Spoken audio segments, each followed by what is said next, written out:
Você tem adoçante em gotas? Você consegue me trazer?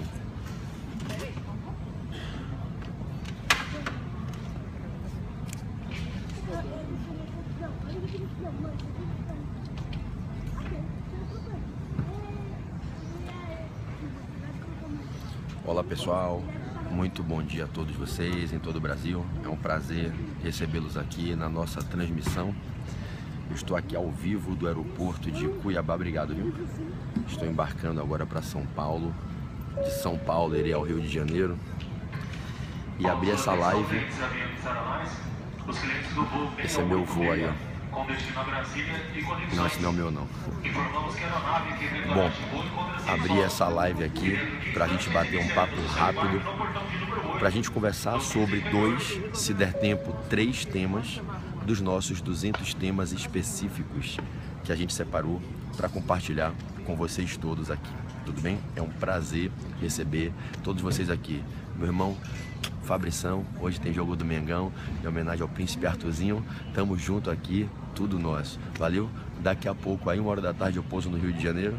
Espero ver um amigo lá na Ilha do Urubu hoje de noite. Eu vou com o Pedroca, com o Laís, vão brindar a chegada do Príncipe.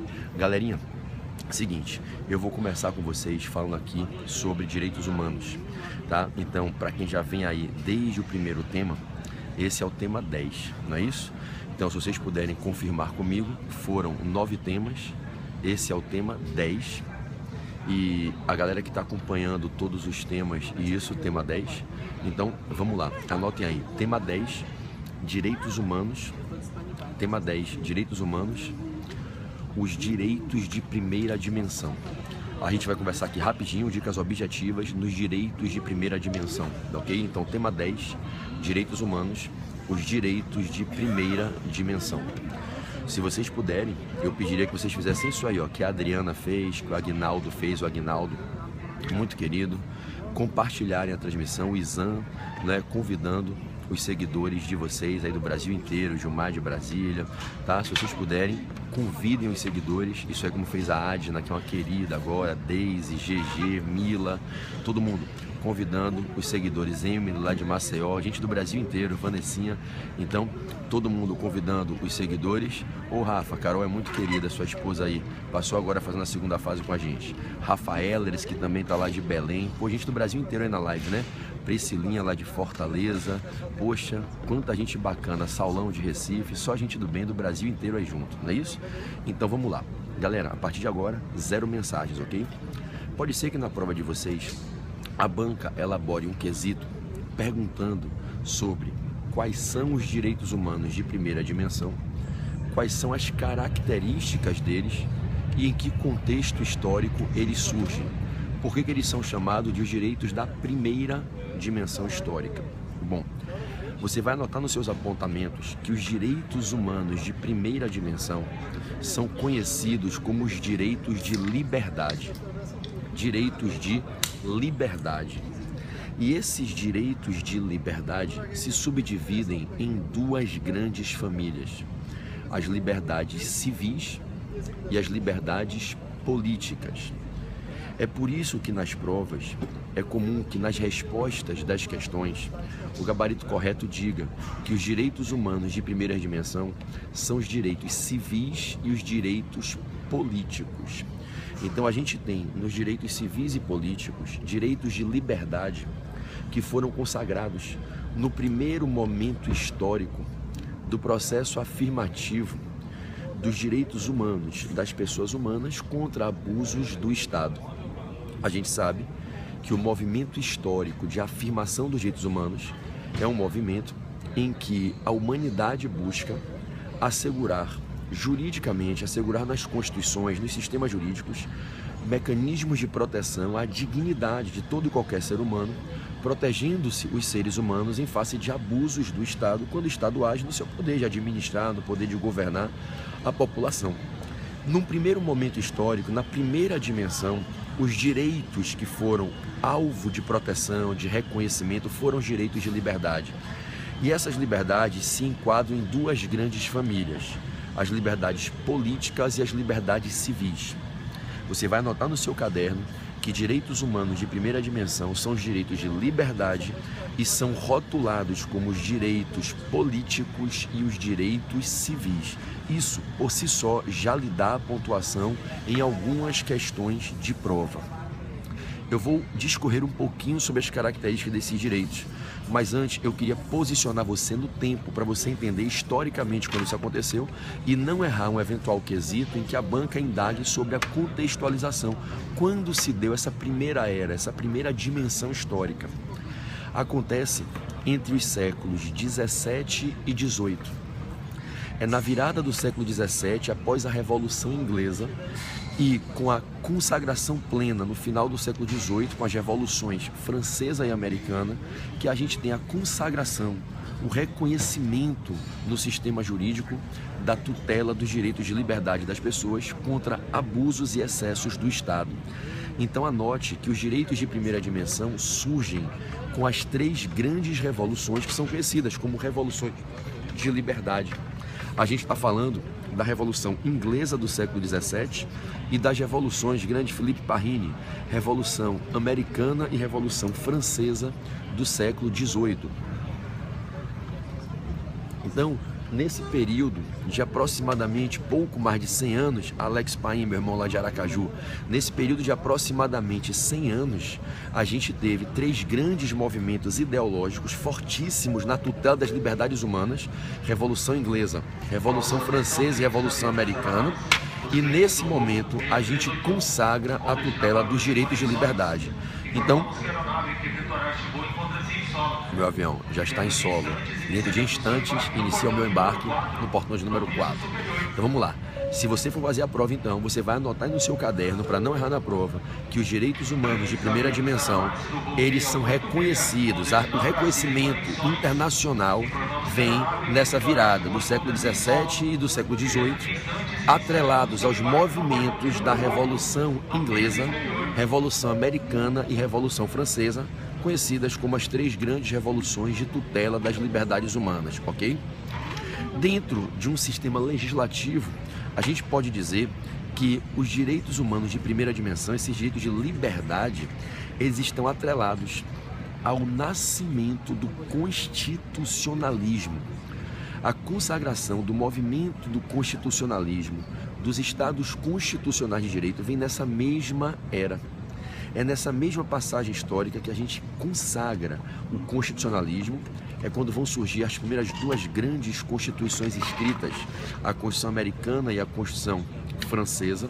Então os direitos humanos de primeira dimensão, eles são reconhecidos, eles se consagram nesse contexto em que a gente tem a consagração do constitucionalismo. Não é o neoconstitucionalismo, o neoconstitucionalismo vem depois, na virada da segunda metade do século XX. Então o constitucionalismo, séculos 17 e 18, Revolução Inglesa, Americana e Francesa, a gente normalmente vê nas citações de prova os direitos de primeira dimensão estando atrelados ao Bill of Rights da Inglaterra, Bill of Rights da Inglaterra, a Constituição Americana e a Constituição Francesa.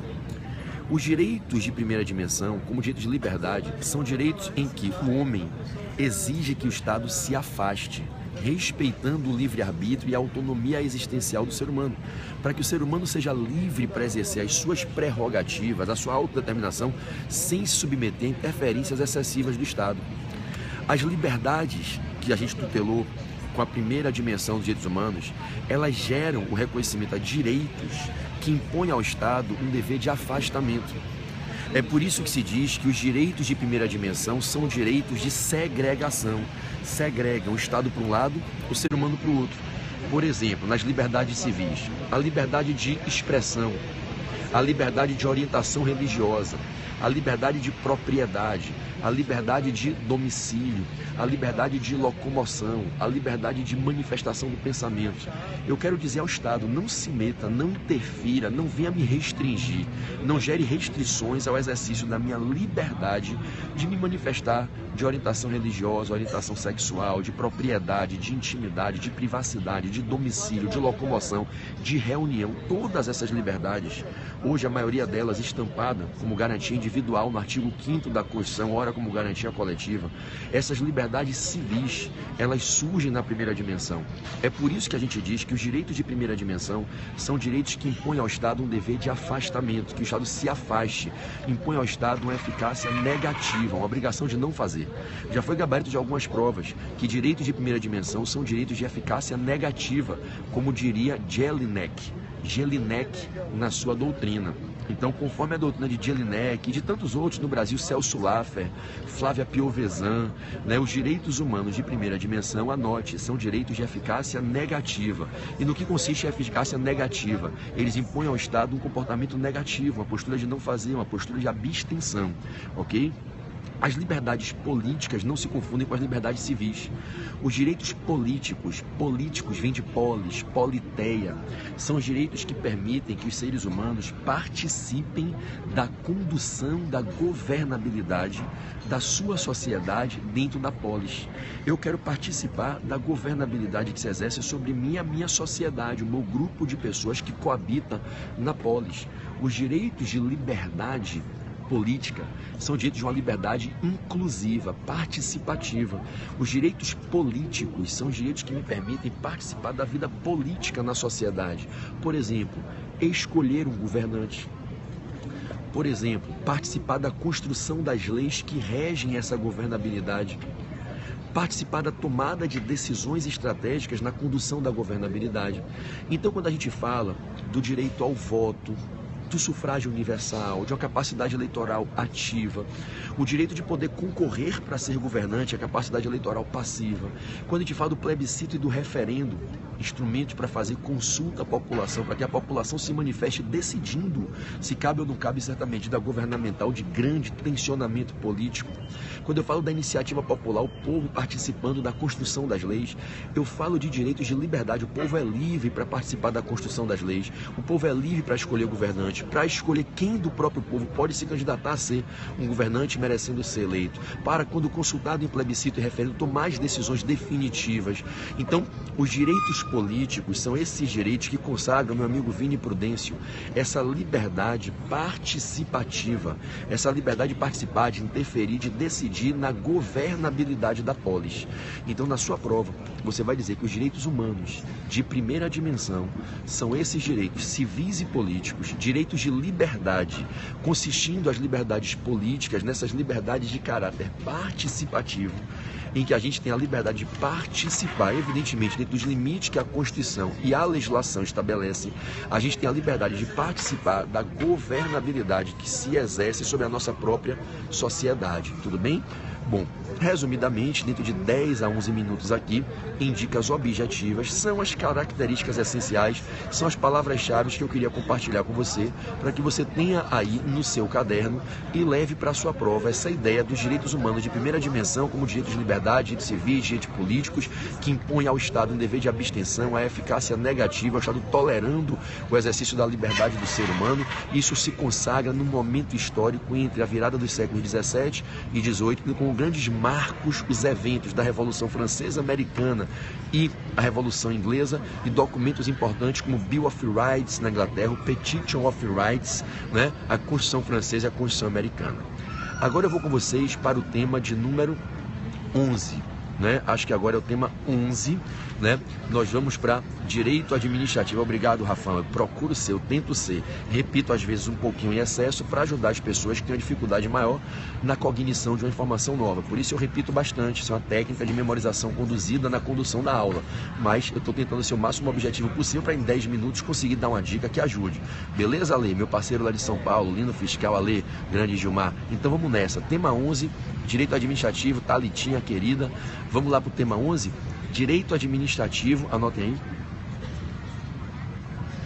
Características dos bens públicos. Características dos bens públicos, um tema que sempre cai em prova. Então vamos lá, direito administrativo, características dos bens públicos. Então, públicos, né? O pessoal pedindo muito dicas de administrativo. O tema 1 foi administrativo, foi improbidade administrativa, os tipos de improbidade e a reforma na lei de improbidade. E aí, depois de do 1 ao 10, eu estou voltando com o direito administrativo agora no tema 11. Passamos por civil, processo civil, consumidor, tributário, constitucional, direitos humanos.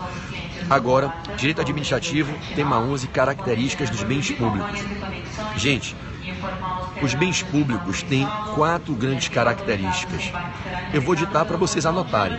Anotem aí e dentro do tempo possível aqui eu vou explicar essas características. Mas já anotem para que vocês saibam o que seria o gabarito correto numa prova, ok? Os bens públicos são considerados, vamos lá, impenhoráveis, imprescritíveis, então impenhoráveis, imprescritíveis,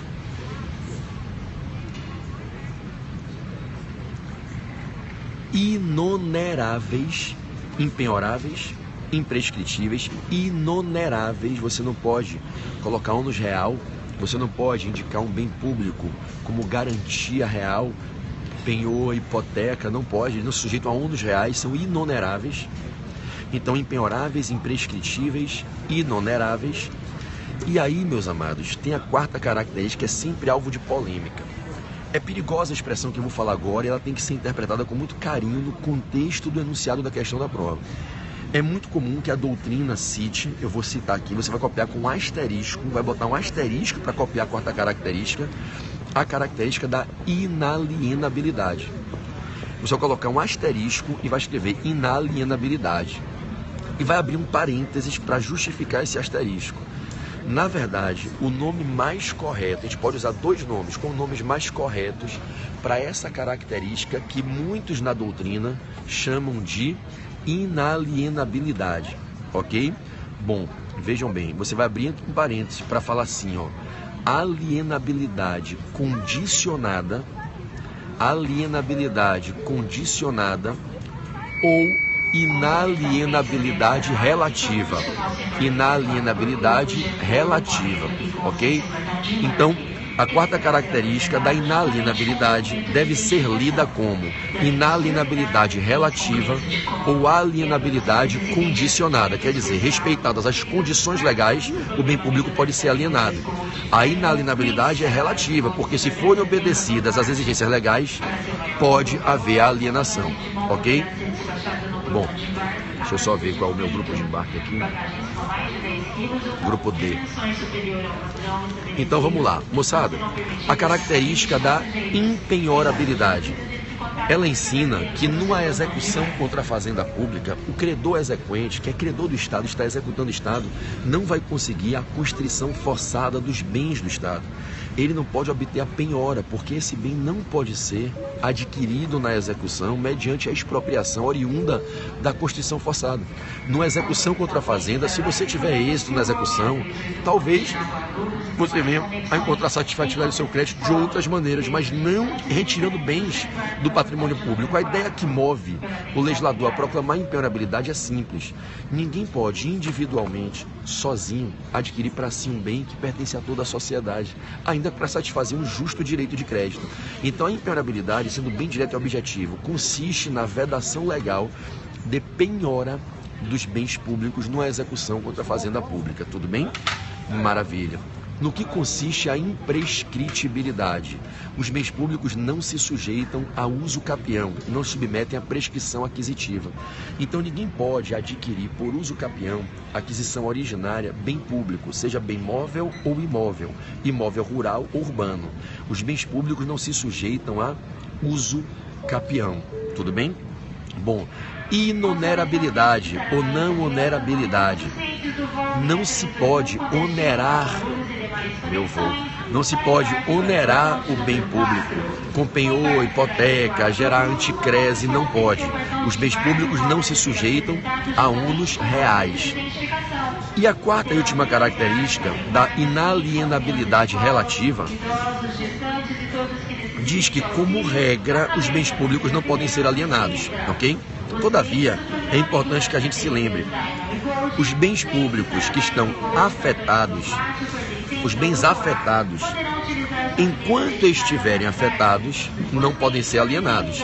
Mas preste atenção, os bens públicos que estão desafetados, que não estão afetados para uma atividade típica da administração, para um uso comum ou específico do povo, quando o bem público não está afetado, quando eu tenho um bem público conservado como bem dominical, ele pode ser alienado.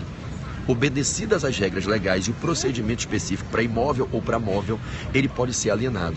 Por isso, a melhor doutrina diz que a verdadeira característica é a da inalienabilidade condicionada. A regra realmente é a inalienabilidade. A regra é realmente que o poder público não pode aleatoriamente alienar os bens públicos, né? Agora, respeitadas as exigências e as condições legais, o bem público pode ser alienado. A primeira característica importante, a primeira ideia importante dessa característica é que se o bem estiver afetado, ele está servindo a certa utilização. Por isso que a gente fala que é um bem público, né? Que útil a certo fim, afetado. Tiagão, sem perguntas, por favor, tá? Então, o bem público, por estar aqui, você me atrapalha quando você faz a pergunta, que eu estou explicando e tenho que ler, tá? E você pergunta bastante na live. Eu te adoro, mas segura um pouquinho aí, não faça a pergunta não para não atrapalhar. A minha e aos colegas, tá? Você já fez 3 perguntas hoje aqui. Então, vamos lá. Então, o bem público, enquanto está afetado, destinado a certo fim, ele não pode ser alienado. Mas lembrem que, obedecidas as exigências legais, um bem afetado pode, em razão de lei, ser desafetado. Eu posso fazer uma lei para desafetar o bem, né? Isso pode acontecer. E estando o bem desafetado, ele se torna, pelo menos em tese, passível de alienação. Então lembre que, para que eu possa falar da alienação do bem público, relativizando a ideia da inalienabilidade, e então percebendo que essa inalienabilidade é relativa, eu tenho que ter a desafetação da coisa, tudo bem? E aí eu vou aplicar as regras, que em regra estão nos artigos 17 a 19 da Lei de Licitações, da Lei 8666, que são os artigos 17, 18 e 19, que vão cuidar da alienação de bem público. Eu tenho que ter uma avaliação prévia para que eu tenha um justo valor alcançado na comercialização da coisa. Se for bem imóvel, eu tenho que ter autorização legislativa, sendo bem imóvel não precisaria, né? Em regra, salvo os casos de dispensa de licitação, eu teria que licitar para poder alienar. Não sendo um caso de dispensa, teria que licitar. Sendo imóvel, em regra, seria a licitação pela modalidade da concorrência, né? Sendo coisa móvel, em regra, aplicar-se o leilão, podendo caber o pregão. Então, obedecido o procedimento de alienação, o bem público pode ser alienado. É por isso que essa quarta característica casa melhor com a expressão alienabilidade condicionada ou inalienabilidade relativa. Agora, entre você afirmar que o bem público é alienável ou inalienável, a regra é a inalienabilidade. Para fins de prova, eu afirmaria que prevalece a ideia da inalienabilidade. Tudo bem, meus amados? Então esse foi o tema de número 11, né? A gente bateu aqui o tema 11, características dos bens públicos em direito administrativo, você listando no seu caderno a impenhorabilidade, a imprescritibilidade, a inonerabilidade e a inalienabilidade ou alienabilidade condicionada, também chamada inalienabilidade relativa. Tudo bem? Eu vou cavar rapidinho com vocês aqui um tema 12, de direito civil, tudo bem? Direito civil, tema 12, princípio da boa-fé objetiva nos contratos. Princípio da boa-fé objetiva nos contratos. Artigo 422 do Código Civil. Tema 12, Direito Civil, princípio da boa-fé objetiva nos contratos. Artigo 422 do Código Civil. Gente, quando o Código Civil foi publicado, em 2002, ficando na vacatio legis de 1 ano, entrando em vigência em janeiro de 2003, substituindo o secular Código Civil de 16, o Código Bevilacquiano, né, que foi o código que eu estudei na faculdade. Eu me formei em 2001 em Direito, eu me formei antes do atual Código Civil entrar em vigência. Eu estudei a faculdade inteira pelo Código de Clovis, né? Clovis entregou o código em 1899, ficou 17 anos tramitando, foi aprovado em 1916 e entrou em vigência em 1917. E aí, só depois, em 1974, Miguel Reale apresenta ao Congresso Nacional, em 1974, o projeto de lei 634, dígito B, que 28 anos depois, em 2002, é aprovado como um novo Código Civil Brasileiro, o Código do atual milênio, que entra em vigência 11 de janeiro de 2003, uma controvérsia se foi 11 ou 12 de janeiro, que não vai acabar nunca essa controvérsia, tá? Então, vamos embora. O atual Código Civil, ele veio consagrar, na parte da teoria geral dos contratos, naqueles 6 artigos, 421 a 426, 2 grandes princípios. O princípio da função social, no artigo 421, e o princípio da boa-fé objetiva, no 422. Esses 2 princípios, a primeira característica que você deve levar para a sua prova, tanto da função social do contrato, do 421, como da boa-fé objetiva, do 422, que são os primeiros 2 artigos que abrem a parte dos contratos no Código Civil, né, 421 a 426, teoria geral dos contratos, ok? Na verdade, 421 a 480, teoria geral dos contratos, né? São 60 artigos. 421 a 426 são as disposições gerais, a primeira seção ali da teoria geral dos contratos. Esses 2 princípios, o princípio da função social dos contratos do 421 e o princípio da boa-fé objetiva do 422, são considerados cláusulas genéricas implícitas de qualquer contrato. Você não precisa escrever no contrato que as partes têm que agir com boa-fé objetiva e respeitar a função social. A natureza jurídica desses princípios, no que tange à estrutura do contrato, é de cláusulas genéricas implícitas. Todo contrato já nasce com essas 2 cláusulas, genéricas porque para todos os contratos, implícitas porque não precisa ser escrito. Você não precisa escrever no contrato que as partes têm que agir de boa-fé quanto ao objeto do contrato. Você não precisa escrever no contrato que as partes não podem violar a função social. Independente de qualquer textualização do corpo físico do contrato, caso seja um contrato escrito, independente de uma afirmação expressa nos contratos verbais, quando o contrato é informal e não exige forma escrita, haverá esse dever de que cada um dos contratantes, de que todas as partes do contrato ajam com boa-fé objetiva e respeitando a função social que se espera desse contrato. Então, na sua prova, lembre que a boa-fé objetiva, assim como a função social, são cláusulas genéricas e implícitas de qualquer contrato. E ninguém pode usar como defesa que não precisa agir com boa-fé objetiva porque não há expressa previsão no contrato. A previsão está na lei e a lei impõe que em todo e qualquer contrato as partes ajam de boa-fé quanto ao objeto e ajam respeitando a função social que se espera desse contrato, ok? A violação ao princípio da boa-fé objetiva, como da função social do contrato, configura um ato ilícito, um comportamento ilícito do contratante. E caso, em razão dessa quebra de boa-fé ou violação à função social, se gerem danos a terceiros, sejam danos morais ou patrimoniais, a quebra de boa-fé objetiva, guarde isso, enseja tutela reparatória, dever de indenização. Não raro o judiciário, nas varas cíveis, nos juizados, condena certas pessoas a indenizarem outras por quebra de boa-fé objetiva contratual. Uma dica importante que eu quero registrar para você aqui, não posso deixar de falar sobre boa-fé objetiva, é o seguinte: a boa-fé objetiva não é apenas a boa-fé da intenção, a boa-fé subjetiva, da mente. A boa-fé objetiva, quando foi positivada no 422 do Código Civil, ela não exclui o dever de agirmos com a boa-fé intencional, com a vontade de querer ajudar, de não lesar. Mais do que não querer te prejudicar, eu tenho que ter comportamentos adequados quanto ao que a gente pactua, quanto ao objeto do contrato, que não te gerem danos. Não basta a intenção, é necessário o comportamento na condução do contrato, na persecução do fim contratual, na execução das prestações do objeto contratual com lealdade, com honestidade. A boa-fé quanto ao objeto, e não só a boa-fé da mente e do coração. Não basta que você diga que quer ser bom, você tem que agir sendo bom na condução do contrato para que aquele contrato alcance o seu fim com a melhor eficiência, com o melhor grau de satisfatividade possível. Como diria meu querido amigo Flávio Tartucci no seu Direito Civil Contratual, no volume de contratos da sua coleção. Não basta você ter a intenção de ser bom, a intenção de não frustrar, a intenção de que o contrato se execute corretamente. Você tem que empreender o seu melhor comportamento possível para que o objeto pactuado se entregue, se cumpra com a melhor eficiência possível, gerando o melhor grau de satisfatividade cabível na condução daquele contrato. Uma informação importante é aquela que diz que a boa-fé objetiva deve ser observada em 3 fases. Na fase de tratativas, de pontuações, em que a gente está construindo o contrato, na fase da proposta, na fase que o oblato está lá analisando se vai expedir a aceitação ou não, na fase da pactuação do corpo do contrato antes de assiná-lo, antes de celebrá-lo. Então, desde a fase de tratativas, na fase pré-contratual, as partes já têm que agir com boa fé, umas em relação às outras, naquilo que vão pactuar. Eu não posso prometer a você algo que eu sei que eu não vou conseguir entregar.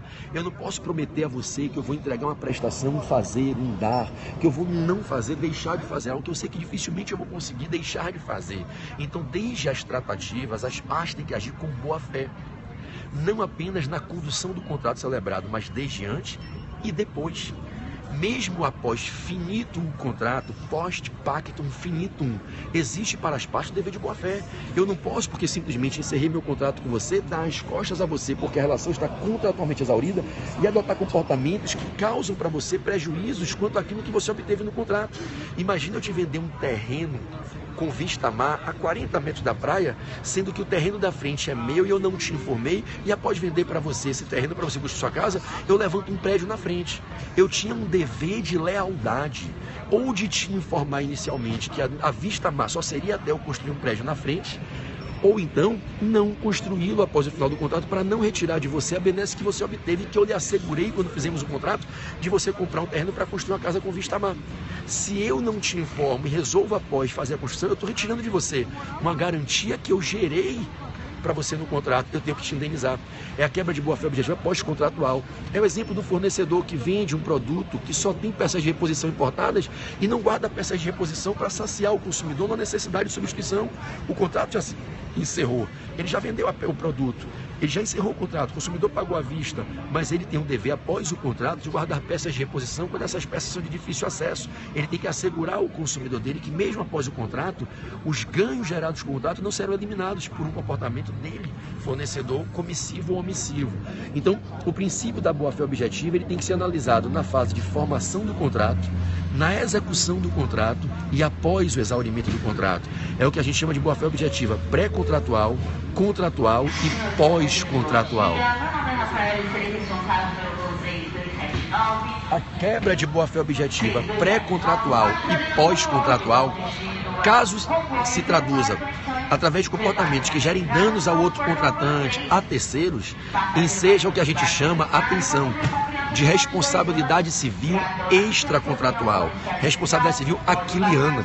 Se eu lesei você numa fase de tratativas, numa fase de especulação para fazer o contrato, e de repente a gente não faz o contrato, mas eu criei tanta expectativa em você, eu criei tanta crença em você num contrato que seria bacana para você, e não celebra o contrato, e agir de má fé, agir prometendo que eu não podia entregar, agir com falta de lealdade na fase de tratativas, eu posso ser obrigado a lhe indenizar pelos prejuízos e frustrações imateriais e materiais que eu lhe causo na fase de tratativas.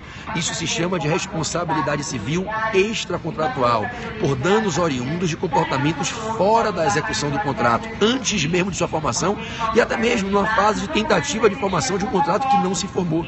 Então a gente tem muito comumente nas varas cíveis ações de responsabilidade civil em que a causa de pedir é fundada na responsabilidade extracontratual, em que o autor da ação está pedindo uma reparação por danos suportados pela quebra de boa-fé objetiva pré-contratual ou pós-contratual. Então, na prova, a violação ao princípio da boa-fé objetiva na fase de formação e após a conclusão do contrato pode ensejar, caso gere dano, responsabilização civil extracontratual.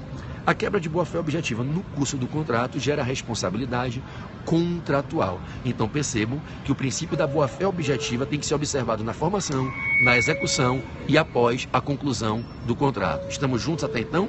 Maravilha.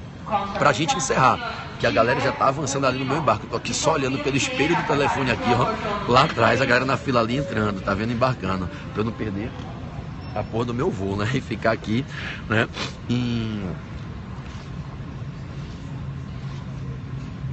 aqui no aeroporto e não consegui, né, em Cuiabá, e não consegui voltar para o Rio, chegar em casa hoje para estar com meus filhos. Só tenho hoje para estar com meus filhos. Amanhã, 6 horas da manhã, eu embarco para Boa Vista. Vou estar em Roraima amanhã, fazendo um aulão presencial em Roraima amanhã e em São Luís sexta-feira. Eu só volto para ver meus filhos sábado, né? E aí segunda-feira da outra semana de manhã cedinho, eu já embarco para Rio Branco no Acre, terça-feira Manaus, quarta Belém, quinta Fortaleza, sexta e sábado Recife, domingo Maceió, segunda Aracaju, terça Salvador. É mole, né? Então vamos lá, presta atenção. A boa-fé objetiva, ela diz o seguinte: não basta você cumprir a prestação. Exemplo, se você me contratou para eu te dar uma aula, não basta eu lhe dar a aula. O que o princípio da boa-fé quanto ao objeto quer é que a parte não apenas se resuma a cumprir. Ela tem que cumprir da melhor maneira possível, para não frustrar a outra e para não impedir que a outra acesse os melhores resultados viáveis no contrato. Então, por exemplo, não basta eu lhe dar a aula, cumprindo a obrigação de fazer. Eu tenho que prestar essa aula com a minha melhor intensidade, com a minha melhor capacidade, com a minha melhor qualidade. A gente diz que além de cumprir a prestação, é preciso que se cumpram os chamados deveres anexos. Os deveres anexos à prestação. Quer dizer, o dever de informar quanto a riscos, o dever de lealdade, o dever de ajuda. Por exemplo, não basta eu cumprir minha prestação lhe dando aula. Eu tenho que lhe ajudar a cumprir a sua. Se você quiser me pagar num local um pouco diferente de onde eu gostaria de receber, foi pactuado. Se não me causa transtorno de receber, que eu vá te ajudar para você me pagar num outro lugar. Então a gente diz que o princípio da boa-fé objetiva, ele não impõe apenas o dever de cumprir a prestação contratual, mas além de cumprir a prestação, ele impõe deveres laterais, deveres anexos, correlatos ao cumprimento da prestação, que a gente costuma dizer que estão nos deveres de cooperação ou ajuda, dever de lealdade, dever de informar. Por exemplo, se eu estou num contrato com você e sei que para você cumprir certa prestação que é do meu interesse, você pode suportar certos riscos de danos patrimoniais à sua integridade física, danos quanto à sua empresa, eu tenho o dever de lhe alertar, ainda que isso possa mudar o modo como você venha cumprir a prestação e sugere para mim uma eventual frustração, mas eu tenho a obrigação de te informar. O dever de informação, de compartilhar a ciência dos riscos que o contrato pode gerar. Todos esses deveres que estão ao lado do cumprimento da prestação, o dever de agir com lealdade, o dever de não surpreender, o dever de se dedicar com a melhor diligência possível, o dever de informar, o dever de cooperar, são os chamados deveres anexos da boa-fé objetiva. É por isso que às vezes um contratante cumpriu a prestação, mas de uma maneira tão leviana, tão desidiosa, tendo comportamentos em que ele poderia ter evitado prejuízo a outro contratante e não evitou, que ele é condenado a indenizar, mesmo cumprindo a prestação. E aí você sabe qual é o fundamento da sentença condenatória em que o juiz decide condenar, fixando a indenização? Quebra dos deveres anexos, né, do contrato, quebra da boa-fé objetiva pelo prisma dos deveres anexos, né? Não basta você, hoje o que se exige é que você tenha uma mentalidade, o que se quer exigir é que os contratantes no Brasil tenham uma mentalidade, não basta cumprir o contrato, você tem que cumprir o contrato da melhor maneira que for viável para você tem que fazer aquilo que está ao seu alcance, dar o seu melhor sempre. O que a gente quer é que os contratos não sejam apenas instrumentos formais em que alguém assume uma prestação e vai cumprir de qualquer jeito para o outro. O que se quer hoje no Brasil é ter uma mentalidade que nos contratos os contratantes têm que ser parceiros, autocooperar e serem solidários, e a solidariedade contratual, essa intersubjetividade, que a gente vai relativizar um pouquinho aquela ideia de sujeito ativo e sujeito passivo como pessoas em contraposição. São parceiros que devem cooperar uns com os outros para que a gente possa ter no contrato a maior satisfatividade possível para todas as partes. Então, são os deveres anexos da boa-fé objetiva. Não basta cumprir o contrato, cumpra cooperando, sendo solidário, com a melhor dedicação e diligência possível, informando, orientando, alertando dos riscos, cooperando com a outra parte para ela cumpra a prestação dela. Tudo bem? É isso. Esse foi o nosso tema de número 12.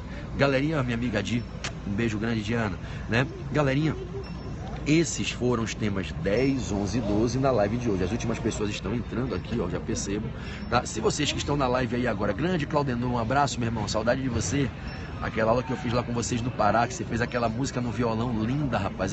Você não tem noção, em Marabá, eu lembro de você, eu saí de Tucuruí para Marabá, de Marabá para Tucuruí, você foi lá no hotel, pegou o violão, fez uma homenagem. Esse rapaz que está em Claudenor, menino religioso, canta no coral da igreja, fez uma música, foi uma das músicas mais lindas que eu já vi na minha vida, de composição dele, tá?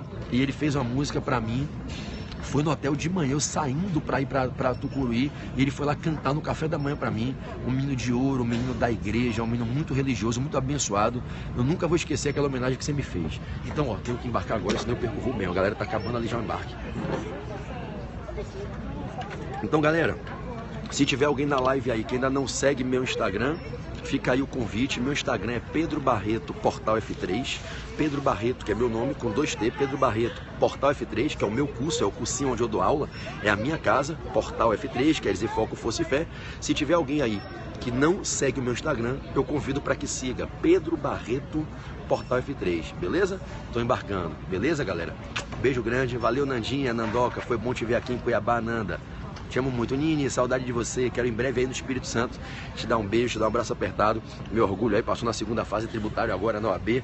Treinamento com a gente, tá? Então, um beijo a todos. Fiquem com Jesus. Gezinha, Marlene, Aninha, Saulão ali. Um beijo a todos, tá? E ó, galera de Boa Vista, em Roraima. Quinta-feira eu tô aí, minha primeira aula em Roraima, valeu?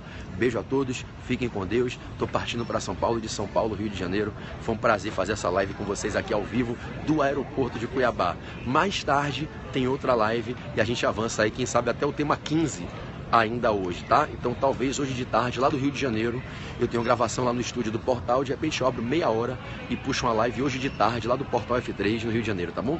Beijo a todos.